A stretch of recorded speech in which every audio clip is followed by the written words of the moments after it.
Hey everybody, it's another week. It's Breaking Down Security. I'm Brian. This is Miss Berlin, Mr. Betcher.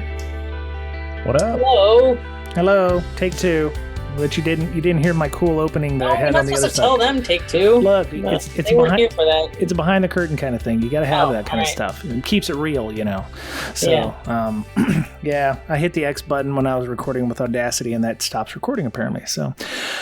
Thankfully, we only lost about a minute of recording, not the whole damn thing. So, Mr. Betcher, how are you doing this week? Not bad. Must be nice because, you know, it's the summertime. It's going to be 4th of July. All the bad guys are going on vacation to the beach and stuff, so you won't have to worry about malware and ransomware. Yeah. Oh, yeah. They usually take off in the summer. Yeah. And just let us have a free ride. Yeah. You know? Very cool. Because here in IR. All the Canadian malware is taking a break today. Right. Oh, that's right. Canada Day. Yeah. Happy belated Canada Day, because this probably will go out tomorrow on the 2nd. But happy Canada Day to all the Canadians out there. So, so what you're saying, Mr. Betcher, is I can click on this link right here to this Nigerian prince. It's legit this time of year, so I should be able to get my monies. Well, even if you do, they won't get to it for a while. So you won't be seeing that extra income for another, I don't know, month or so. I need that. I just got my my Tesla 3 order in, so I'm so jealous. Yeah, get that in 3 to 5 months. So yeah. So jealous. Yep. All right. Well, I think we probably should bring our guest on because he's probably bored to tears. He's been in our green room He's here. falling asleep. Yeah, he fell asleep. And he's in a thunderstorm, so we don't know how long we're going to have him for. So he's in the St. Louis area. So you might know him from such, conferences as nolacon. He's also the founder of CyDefe Labs. I'd like to welcome Mr. Raymond Evans to the show. Welcome, Raymond. Hello. How is everybody this evening? Very good. Very good. Thank you. Fantastic. Yep.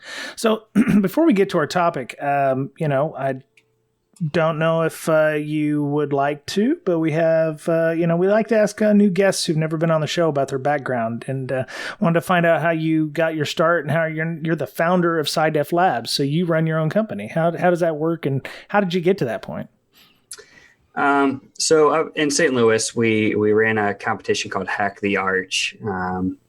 We ran it for about 2 or 3 years, and through getting sponsorships and whatnot, I got the interest of some individuals at Cybrary, actually, who I'm partnered with. Okay. So you can't go directly to CyDefe Labs. All of our products are in the Cybrary marketplace. Okay. And if you want to do some of our items, such as today I just added some ICS packet analysis challenges that were provided to me by Dragos Inc. Mm-hmm. Which, thank you, Dragos Inc. for that. Very awesome. You would have to go through Cybrary, and then we have an API set up to kick people into our platform. Okay. And then all of their scores get reported back to the Cybrary platform and tossed onto their profiles there, which is very cool. Okay. But we were, myself and my main developer who helped me build the Hack the Arch platform, which is what we run everything off of. Him and I were just really passionate about it and just kept building the platform and building it until somebody wanted to partner with us. After they saw all of our hard work, and after we proved ourselves a little bit with running CTFs in the St. Louis area, and then also our CTFs down at nolacon. Mm-hmm. Very nice. Very nice. So you're a regular runner of CTFs. We're going to ask you about that in a little bit, but I have another topic I'd like to come up with. So you've been doing pen testing and red teaming all your career? So I originally started off in the defensive side. Right. And it was actually kind of funny how I got into the pen testing portion of it. We got some Burp Suite licenses, and my organization said, hey, we need somebody to create training for Burp Suite. And I made a slideshow, and they said, okay, well, now you're our web pen tester. Oh, wow. And then I was like, oh, man, okay, I guess I have to learn all this. And then it just kind of snowballed from there. Right. You got voluntold. What I had to learn because of being sent on different pen testing jobs. Very nice. Yeah, you get voluntold if you hey, I can make you a slideshow. Well, you end up being the one running the thing. So, very cool. So we want to talk to you about the CTF stuff because that's really on our mind right now. But I also wanted to discuss some OSINT stuff. So, one of the big things I think most companies don't realize that they do is they like to link a lot of information. And one of the best ways that you can find out information about something, people's internal network, if it's really incorrectly configured, or their external footprint, is by DNS enumeration. So we've got a couple of links in our show notes here on ways to gather that stuff. The harvester. Oh yeah, I think we learned about that one in 504. How damaging is the ability to, query somebody's DNS in a pen test? How damaging is that? So for me, as a web pen tester, using a site like DNS Dumpster, which awesome site. If you want non-attribution DNS enumeration, DNSdumpster.com is fantastic. You just enter in a domain, and it gives you every single subdomain, their maintenance records, mail records, all of that. Then it puts it into a pretty little picture, a little graph of how everything's connected, what servers are housing what with their IPs and everything. It's beautiful. If you're trying to have a graph for a report for a client, tossing that image right in that report, they think it's the most amazing thing in the world.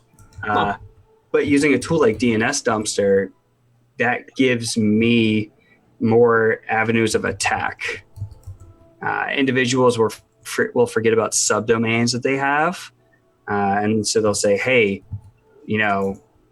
splat dot this domain, which means, of course, everything in all subdomains is free to attack. Right. And they'll have a subdomain of some mail service from 5 years ago that they completely forgot about. That, hey, look, it's vulnerable to SQL injection. Or it doesn't have two-factor auth. Yeah, you all moved over to something like Office 365 OWA, but you still have this old mail platform sitting over here that I just got into and have a bunch of historical information from you now. Right. So, do you just pull the DNS records, or do you look at the who is or anything like that for, purposes of being able to say, yes, that is actually owned by that organization? I mean, how deep do you go when you're doing DNS enumeration in that respect? So it's really important to really dig into the DNS and do things like who is and whatnot, because a company may say, hey, you're allowed to pen test our server, right? Or you are allowed to pen test our website or whatever. But they don't always have the right to give that permission because of things like cloud computing these days. I've come across a good many web servers that I've been told, hey, yeah, if you can execute code on this, fantastic, go for it. And then I go in and I'm pulling DNS information, and it turns out, oh, hey, this is actually running on Amazon servers. And I don't have permission from Amazon to execute code on their servers. Right. Okay. So, Ms. Berlin, you did your defensive security handbook. So between you and Raymond, him being the red guy and you being the blue person in the scenario here, how would you protect against these kinds of attacks? Oh, where do I start? So, like Raymond said, if people leave stuff online that they shouldn't for a very long time and forget about it. So asset management's always really super important, especially about stuff that's on the internet. Mm-hmm. So knowing everything that you have out there that you need to protect, and then logging against all of it. I just had an argument with somebody the other day about the importance of logging DNS queries, which I know is different than OSINT DNS stuff, but a lot of people don't do that. And I mean, you can really tell a lot about what's going on in your environment based on the queries either coming from or going to if you have your own DNS server. So what were some of the arguments for and against? Against, none of their arguments were very good. I think it was just laziness and wanting to point fingers at people. Right. So hopefully they don't listen to this and know who they are. Otherwise, I might get fired. Argument 4 is, you can really tell, like, because different strains of malware do like domain generation algorithms, and you can tell that from DNS logging, and you can really tie a lot to threat lists and other types of activity based on what they're querying from internally, and you can tie other attacks to external queries of your DNS, which is harder, I think. But right. So it all aids an investigation when you're doing any type of response or incident investigation stuff. Right. So when you said that somebody is querying your DNS, I guess I can query anybody's external DNS and use it as name resolution, right? And you shouldn't be able to. Well, I mean, okay, so that would mean it was openly recursive, and you should not be able to use anybody's DNS server to query anything. Right. Raymond, does that ever happen? I mean, has everybody's got their DNS set up properly?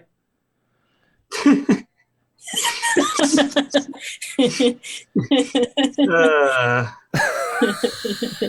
gonna leave it with that answer. I guess that's painfully obvious that not everybody. So open recursive, being able to, so letting other people use your external DNS servers to query and look for other websites is not a good thing. And to authoritatively give an answer. Right. Like you can have like an ISP, and that DNS server is going to just forward its request on and say, "Hey, root server, what's it supposed to be?" A lot of people will set it up so their DNS server is acting like a root server when it's not supposed to be. Mm-hmm. And I've seen that a lot. And then I've also had where people have set up open DNS servers, and they just get hammered. Like that's another reason why you log that kind of traffic, because you can see in any kind of log management that it's like half of China shouldn't be using your on-site DNS server to query the internet. Right. So you're not necessarily logging to ensure that you have, that people are making, that it works. You're logging to make sure that like somebody from Russia is not able to do it. Anybody who makes queries should be from your internal IP address range or your DMZ in this case. Right. Right. So if you start finding, DNS requests from, China or, Upper Mongolia, I apologize. And when you house your own DNS, like you're way more susceptible, especially if it's on site, you're way more susceptible to like DOS. Right. On those, like, do you really want all of your name resolution to stop working because you just decided you wanted to host your own DNS? Right. Right. And one of the other things that we mentioned when you're doing a pen test or something, the first thing they do is they query to see if the DNS is working. The second one is they try to do a zone transfer. Yep. So being able to do a zone transfer is bad and should only be done between other DNS servers. But what happens if, I'm sure, Raymond, it's not hard to set up a DNS service on a local box and then, act like you're a DNS server. How am I wrong in this? I don't do too much DNS poisoning. Right. I've never, my management's never wanted me to do DNS poisoning in the environment. Never had to get to that point, I imagine. No, I haven't had to. Yeah. You mean you've already owned them left and right before you even got to that point? Pretty much. There's so much out there in the wild to exploit quickly that there's no need to set up DNS poisoning. Okay, so pause there. Let's say you do go to the site, you're a defender, and you're trying to protect your company. You go to the site, you plug in your domain, and you get a list, like a long list of URLs. Now, what do you do next as someone who's trying to protect their company? What can you find out? Do you just plug all those into Nessus and scan away? I mean, is there something free that you can do? Turn them all off. Well, you can't turn off all your DNS entries. No, I think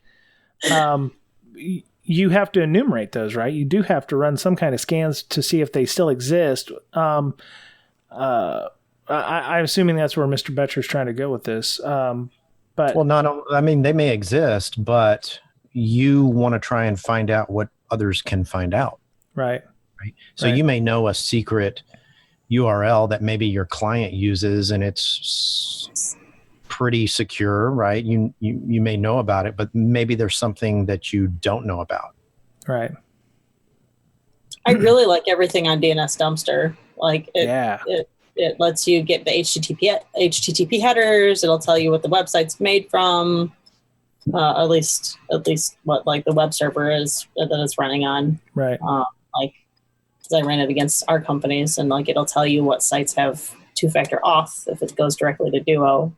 Right. Yeah, I highly suggest using that during pen tests. It's fantastic. Now, okay, so Raymond, why would you use something like DNS Dumpster versus just using a query tool, like Dig or something like that on a system? Why is it necessary to use an external third party to do DNS queries? Non-attrib.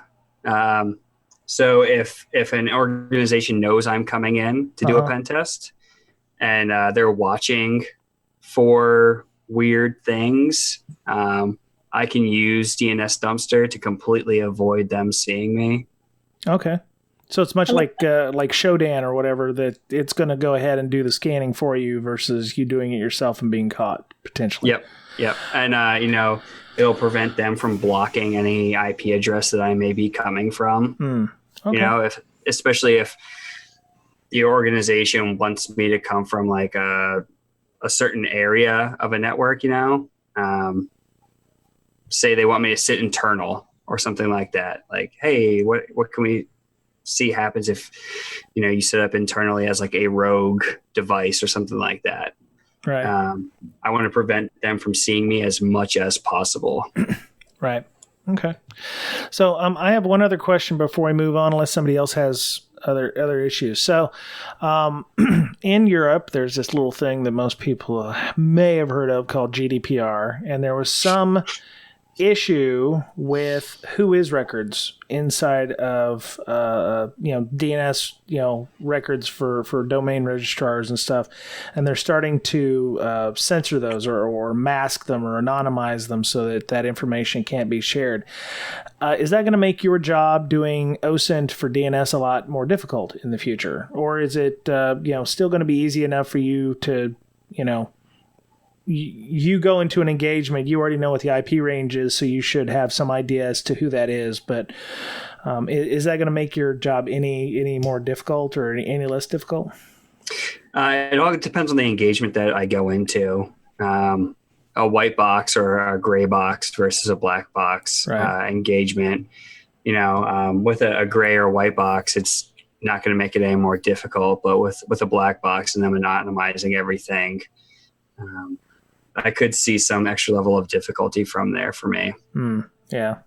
I was just wondering if that was. I think it's probably only affecting like EU companies. If it's Microsoft or one of the bigger companies here in the U.S., it's not necessarily going to be anonymized, but everything overseas might. So I was just wondering if that was going to become a problem for other people. So that, and I rarely ever deal with any kind of overseas customers. It's all American companies. Right. And if you want to know more about DNS, if anybody out there is confused and doesn't know too much about DNS, there's a great video out there called A Cat Explains DNS. I don't know if you've all seen that. Thank you for bringing that up. It is the best. A Cat Explains DNS is hands down one of the best videos for explaining DNS. And every time I have a new employee come in, and that employee doesn't understand DNS, I'm just like, sit down here for 15 minutes. I think you blew Brian's mind. I'm looking at a He's cat. so good because he has other videos too. I see them. I think DNS is the best. I see them. Oh my God. Wow. Okay. I'm hoping that they've got to be awesome because he's got this whole, crazy hairdo thing going on. It's really good. Looks like flock of seagulls and, punk rocker with hair and stuff. So I was hoping that I could find him on Twitter or something. Oh, yeah?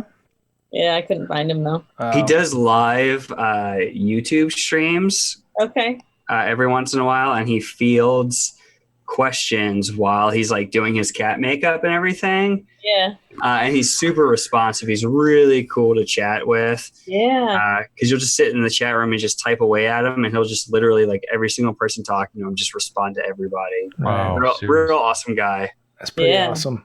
Okay. Well, yeah, I'm going to definitely watch A Cat Explains DNS. I was actually expecting like a talking cat, but this is actually a human with glasses and stuff. So it's A space cat explains DNS. Yeah, exactly. Not Space Cat. Not Space Cat. I would love it if it was a space cat. A space cat would be pretty cool. Yeah. Well, it could. I mean, I guess he looks like a space. You could say he's a space cat. You blew Mr. Betcher's mind too. Okay. Anyway. All right. So if we don't have any other questions about DNS, Mr. Betcher, do you have any questions? Ms. Berlin, how about you? Well, I'm gonna have to watch the video. DNS. You can't. One of my first responsibilities in my first tech job ever was updating DNS records in Bind on like a Windows 2000 server, maybe. Yeah. Yeah, it had to be Windows 2000. Oh, you know what? Interesting. I just thought of something because we were talking about that list, getting a list of values in your DNS records. What happens if you find stale DNS records? Is that any useful to you by having, say, 10.100.5.20 is, old-mailserver.company.com. If that no longer exists on there, but the DNS record is still there, is that valuable to you? I just disregard it if it's not alive anymore. Yeah. Well, I mean, you couldn't impersonate the server and, have it accidentally, people actually send traffic to you if it was, being timed out or somebody was trying to send something and it failed. If I was trying to pull off some kind of DNS poisoning, maybe. Right. It would make it a lot easier if there was old DNS records floating around on machines trying to communicate with it. Okay. But again, I haven't gotten to the point where I've needed to do DNS poisoning at all. Right on. Once we get to that point, as companies get to that point, our jobs will be much more interesting. Yeah, but we have never needed to get to that point, I guess. Yeah. No. Okay. All right. Well, okay. So Raymond, CyDefe, also is the CTF organizer, like he had mentioned, for some St. Louis-based cons and nolacon. As many of you know, or many of you who don't know, if you're a new listener, welcome.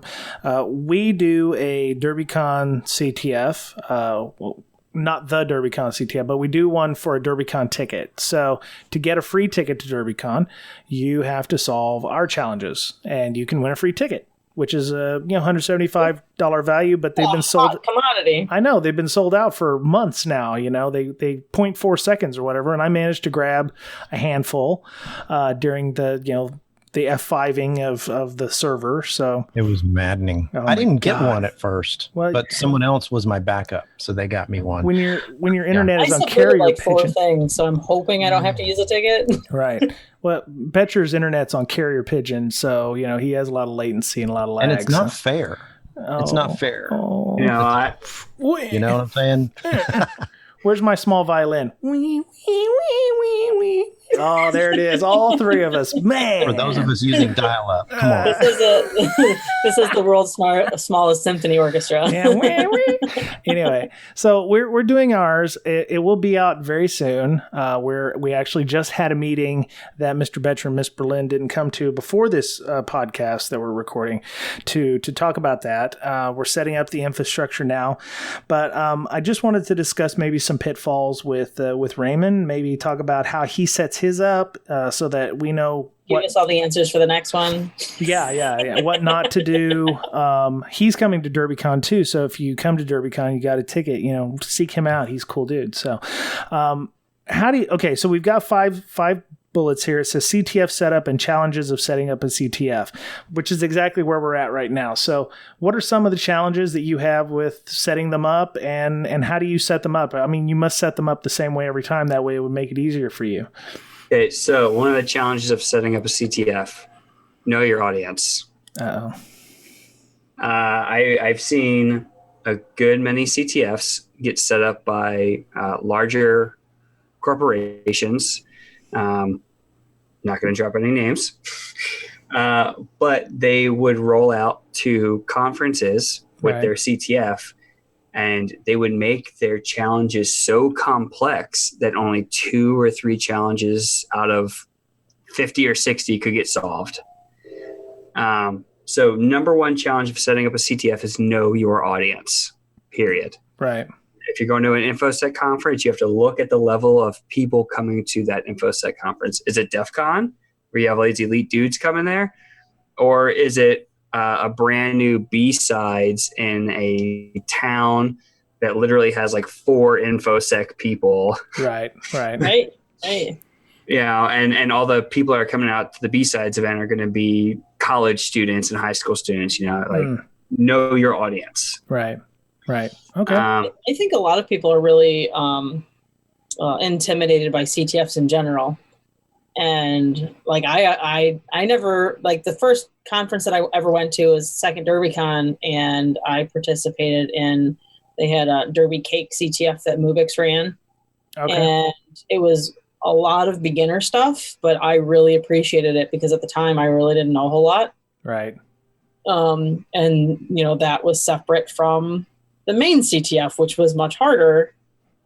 So it's the whole know your audience thing, because he welcomed people that have never done a CTF before and wanted a lot of hand holding when it came to stuff. I learned so much just by doing my first CTF that it kind of opened me up to maybe wanting to do more in the future. Right. So as for the CTF setup, so I take with me to conferences a kind of a crappy home router.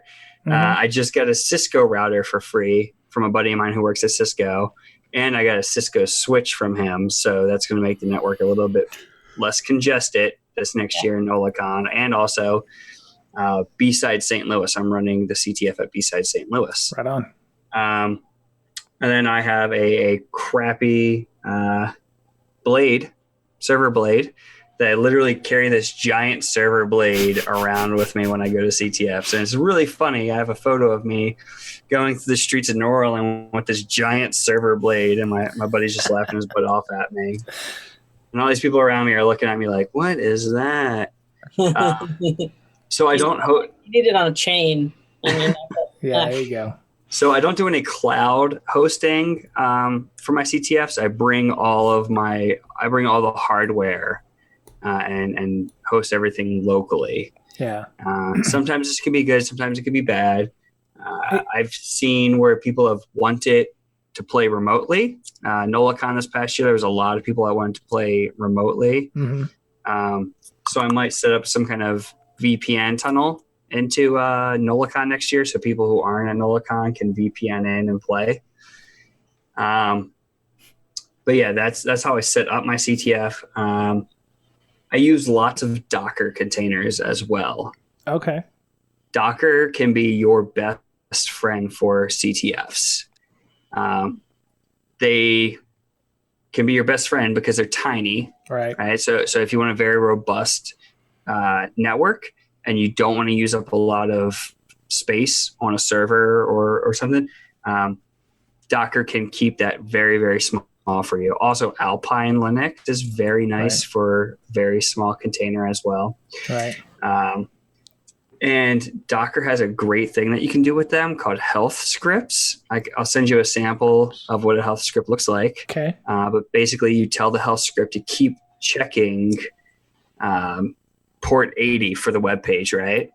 And if you get a 404 response, restart the Docker container. Like a heartbeat. It's checking for heartbeat. Right. Yep. Also, you can do things like, hey, go in and check all the credentials, check the file hash. If that file hash of the passwords are different, of like your Etsy shadow file, right, rebuild the container, because like that's somebody altering the assets. And this past year at nolacon, I actually had a competitor go in and change flags.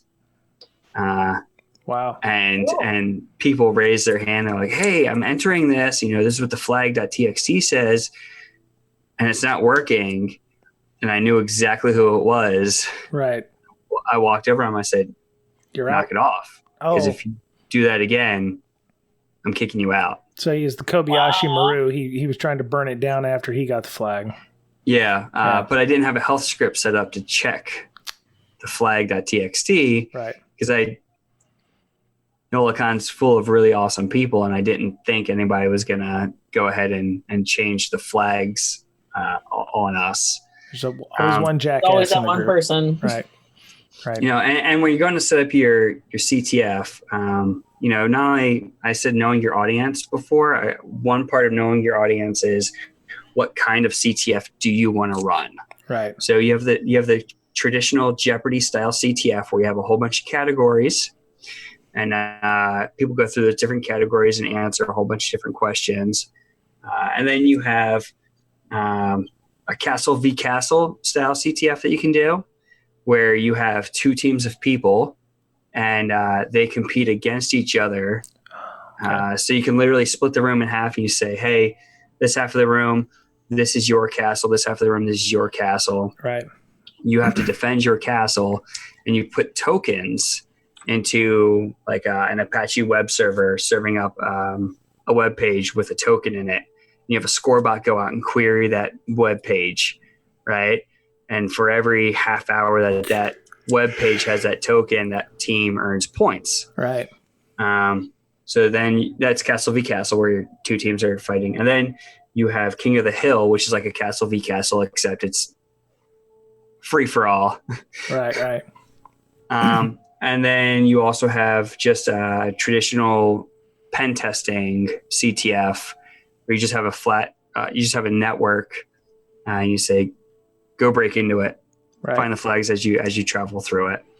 Yeah, we did something very similar to not that last year. We had, of course, Miss Berlin did the OSINT stuff. Mr. Betcher had a challenge or two, and I had a challenge that really sucked because it was solvable online. It's hard. Like, see, that takes a lot of time. I get that. Yeah, and I see so many of these CTFs here where it's like, oh yeah, just take this PCAP and analyze it. And I'm like, I don't know how to insert things like that into, I mean, obviously it's going to expand your skill set by doing these things, because you're going to get to understand how things like steganography work, and, how to craft packets to do what you need to do. I guess it's I have paralysis of choice. It's like I have so many ideas that I don't know which one to do. And once you get started on one, you kind of have to move down that route, because to get it done in time is kind of painful. So, I'm still, we're still thinking about challenges to do. You might want to, if you're interested in going to DerbyCon, you might want to listen to the next, 7 or 8 podcasts, because there may or may not be a flag or two inside of our podcast here for, potential points, point values. So, what do you think about, now we're actually setting up the scoreboard, in an AWS instance, but, obviously we're not going to take this to a con. It's going to be done before the con. Do you have any thoughts or suggestions that might help us with our CTF? Other than don't suck, but don't suck. Yeah. So I've hosted score servers in the cloud before when we were first standing up the hacking competitions in St. Louis. Right. We hosted ours on Heroku, and it was okay. We figured out how to do everything for free, right? Yeah. So we hosted it on Heroku, And then the code was on GitHub. So the code got pulled from GitHub into Heroku for the Heroku application. And then we needed SSL certs. So we made Cloudflare our DNS provider. And then we use Google Buckets, which gives you a year of free storage. Mm-hmm. So then we use Google stuff everywhere. Yeah. So then we use Google Buckets to host all of our content. Very nice. Okay. Yeah. So it was a piecemeal application, but it worked really well. Yeah. Yeah. You mentioned, the walking the blade server around. One of the things I'm worried about is the ability for somebody to hack the point server and then add 300 points to their score or something. And so, usually in the rules, it says that you're not supposed to touch the point server. Rules. Okay. So, how granular do you get on the rules? I mean, obviously it's like, please don't be a dick. Don't hack the point server. That would be one. It does really depend on the format you want. If it's a free for all, obviously you're going to be hacking everybody, or King of the Hill. If it's, castle versus castle, you don't want to. Are there any kind of guidelines for like castle versus castle, or So for Jeopardy style, I usually say, hey, don't attack other players and don't attack the score server. Right. And then for castle v castle, I usually set up like a VPN tunnel where everybody VPNs in through one red team box on each team. Mm-hmm. But if you don't protect your credentials for that, then that's your own fault. Right. Yeah. So like you can attack the other team's platform, their jumping off platform. Mm-hmm. But usually people would get into that platform and just change the VPN information, and then, hey, the other team can't get in now. Right. Okay. So yeah, the only time really that I lay down the don't attack other players is the Jeopardy style. Okay. Awesome. Yeah, I was, I was thinking about, some crypto challenges. I was thinking about doing a vulnerable VM, but, and I've heard you learn a lot by trying to do a vulnerable VM too. And the guy who's running the scoreboard for us, he's like, yeah, those, you got to learn how to not suck with those, just do what you would normally not do as a blue teamer on the vulnerable VMs. I'm like, oh, okay, well, that's great. I guess I could just, figure out how to load an old kernel and, try to find a copy of Debian 6 or something that we could use that's probably got all kinds of vulnerabilities on it. So you've run a number of CTFs. Do you suggest starting with a vulnerable version of an OS, or do you take a up-to-date version and make it vulnerable? So how I do the vulnerable VMs is I go to exploit DB, right, and I look through the different exploitation white papers, and I see exactly how individuals exploit that. Mm-hmm.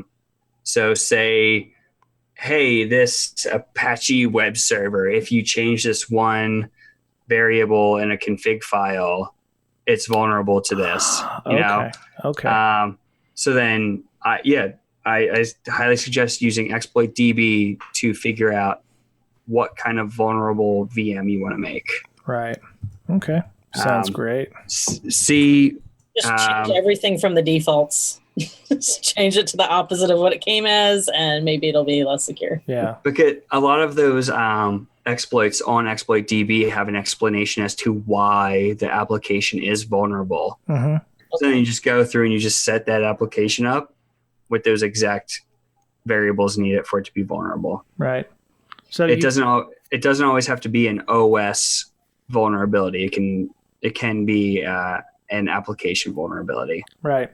Yeah, I was actually trying to download like Debian 7 with like the oldest kernel possible, so that I knew it would have things like dirty cow in it, or it would have, certain CVE numbers or whatever, so that, and then have like a minor minor vulnerabilities that would eventually get you to root, so that, if you're a hardcore, user of tools, you'd be like, oh, okay, it's a vulnerable to DerbyCon. I could just boom and get in and get root automatically. Or, if I've got to go the long way around, then I find this, vulnerability that gives me local privilege escalation to a super user, which then would give me root, which would then give me X or something like that, or it's a web app that, has cross-site scripting or a SQL injection. I use the SQL injection to execute commands as, DBA, which then allows me to escalate privileges to root and get that. I was trying to figure out how to do it that way, but then I was like, man, that takes a lot of time to do, at least in my limited skill set to do. So I was just trying to figure out if there was a better way of doing it. But yeah, it sounds like I was either halfway there with the exception of using an old ass OS. So that's good to know. So yeah, there's other things, some of our moderators are getting in on it. We're thinking about doing like PCAP challenges or, some logic stuff as well. So, it's going to be fairly interesting. It's definitely going to be a little different than last year. So I know Miss Berlin's thinking about how to do some things, and Mr. Betcher's got some ideas as well. So yeah. So I could do it again this year. Yes, that's part of the fun. Remember? And don't worry, our CTF is not intimidating. Oh no, it's not. We're already intimidated. I really tried to make it difficult, and I just didn't. Well, question though, in the Castle v Castle, do you limit the types of tools that you can use to defend, or is it a free for all? Free for all. So you include even DOS tools, like if somebody wanted to use DOS tools against them. So I would allow DOS because if that scorebot is trying to reach out and get that token and that web application can't respond, then they are successfully not defending their asset. Right. Okay. And the whole point of the Castle v Castle is how well can you defend your asset? Right. No, that makes sense. All right. So the one last tick we've got here before we go, it says biggest downfalls of CTF development. What is the biggest downfall of CTF development? Going at it alone. Not relying on team members. I got 6 people helping me. Woo! Yeah. Yeah. All right. And not finding reliable team members. There's lots of individuals who I've come across in the InfoSec sphere who you say, hey, I want to do this project. And they're like, yeah. Let me do this project with you. I'm super stoked. Let's do it. And then 6 months down the road, it's you doing all the work because you created this huge scope for the project and the other individuals didn't want to do any of the work with you. That's like group projects in high school. It's the same thing over and over and over again throughout adulthood. It is. And also, don't think that you are a powerhouse and can do everything yourself in a small time frame. That's another one of the big downfalls of CTF developments. Right. I've seen people that are like, yeah, I'm going to do this all by myself. I'm going to do this amazing CTF. It's going to be massive because they have a massive ego. And then it just ends up floundering because they didn't want to rely on any kind of team members. Yeah. Yeah, I know that like the DerbyCon CTF has already been worked on like a year in advance. We've got like 6 weeks. So, you get what you're not paying for or whatever in this case.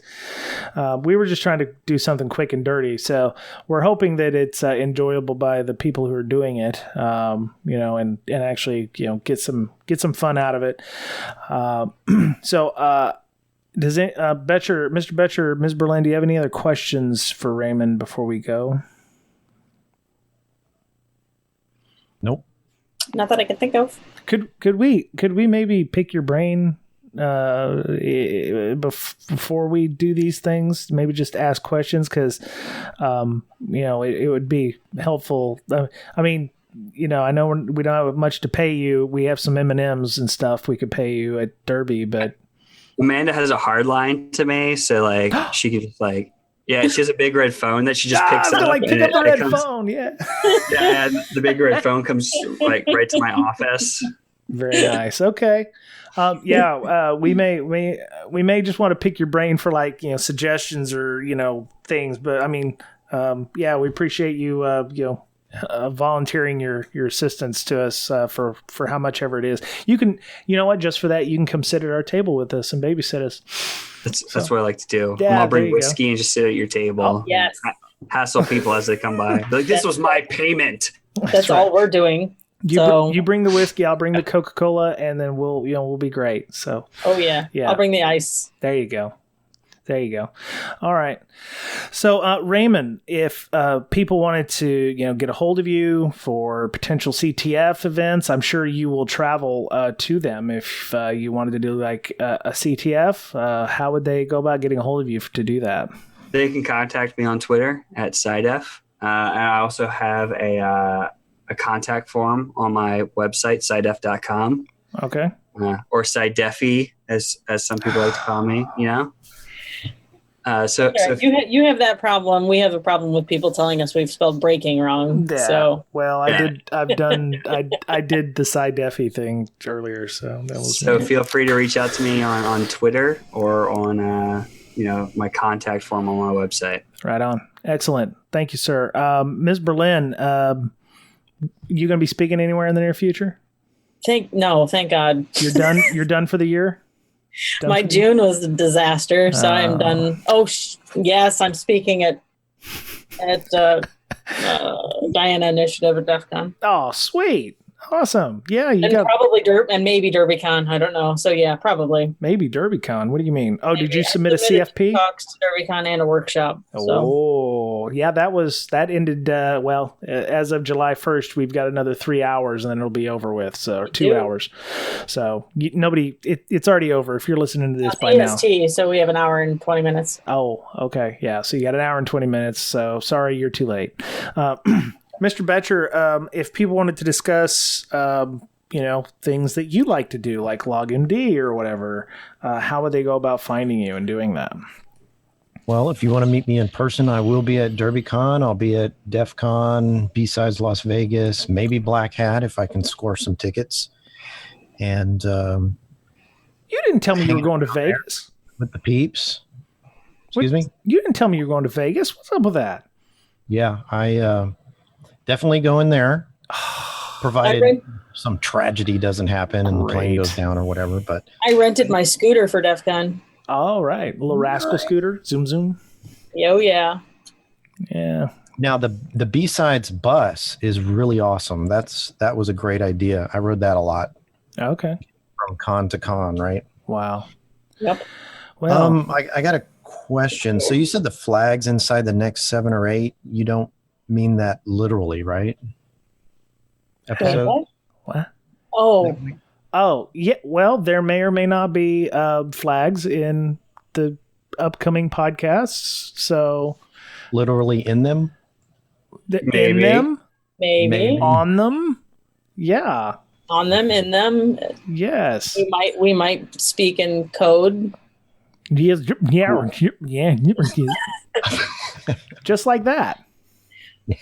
Watch him try to reverse that. So, it doesn't say anything. If you want to get a hold of me virtually, you can go to log-md.com and figure out how. Excellent. Also, check out those cat videos. Wow. Like dressed as a cat while driving without a seatbelt explaining DNS. Oh, that doesn't sound safe. Just imagine that. He's not wearing a seatbelt? He's not wearing a seatbelt. I actually talked to him about that, and he's like, I don't know why everybody keeps getting on my case about the no seatbelt. Well, when I was a kid, I didn't wear a seatbelt either. Right. So, but then there was that law. Yep. Right. Yeah. I didn't when I was like teen-ish years, and my boyfriend almost flipped the truck that we were in. So then I've worn one ever since. Yep. Yeah, it's like second nature to me. I go in, I just click and done. So yeah. Yeah, you feel like you're missing something now. Yeah, you feel naked. Yeah. That and my car keeps going bing, bing, bing every time I don't have mine running. So. Oh yeah, and my radio shuts off too. So. That's how they get you. Wow. Yeah. Okay. Wow. Anyway. So that's why I like the car hacking stuff, so I could figure out how to shut that off. So life lesson: either learn how to hack your car or put your seatbelt on. Yeah. Yeah. Or, you know how you have that backup camera? Well, I want that thing on all the time. So I see, you know, how close the cars are behind me and stuff.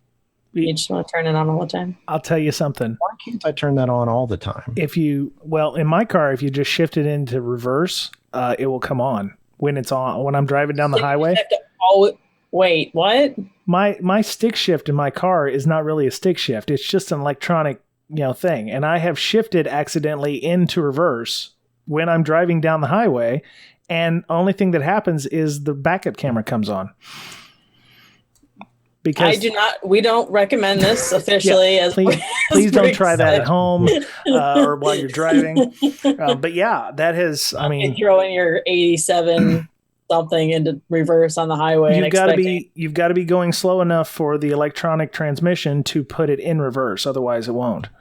So it's not like you've got a stick shift, 4 on the floor where you grind it till you find it or whatever. So yeah. All right. Anyway, so let's get this done with. So I'm on Twitter at BrakeSec, BRAKESEC, personally at Brian Brake, BRYAN BRAKE. We have a humongously popular Slack, thanks to a couple of people tweeting things out. We've gained over 1,300 followers on there, 500 active accounts, a lot of people, a lot of things going on there. Amazing. Thanks to Miss Megan and Mr. Scott and Mr. David.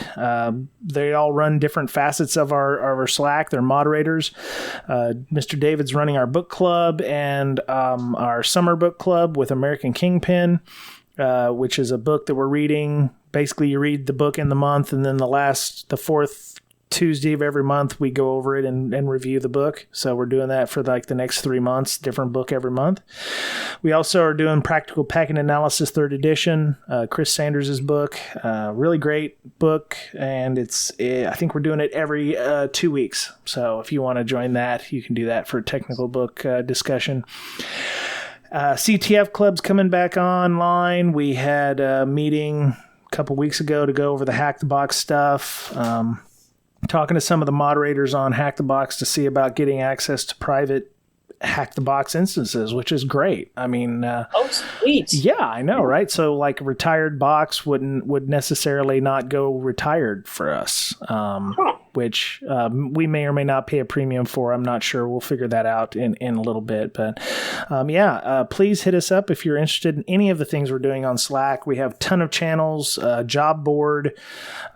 We have a log and sim channel, which apparently we have some CEOs of a company on there that does logging or something. I don't know what their names is. They're in Sweef. They're over in the Nordic countries. And if you're a manager, we have a management channel. We do. We have a leadership channel, a management channel. Yeah, that's a good one. So, you can DM us on Twitter at BrakeSec, or you can just email bds.podcast@gmail.com.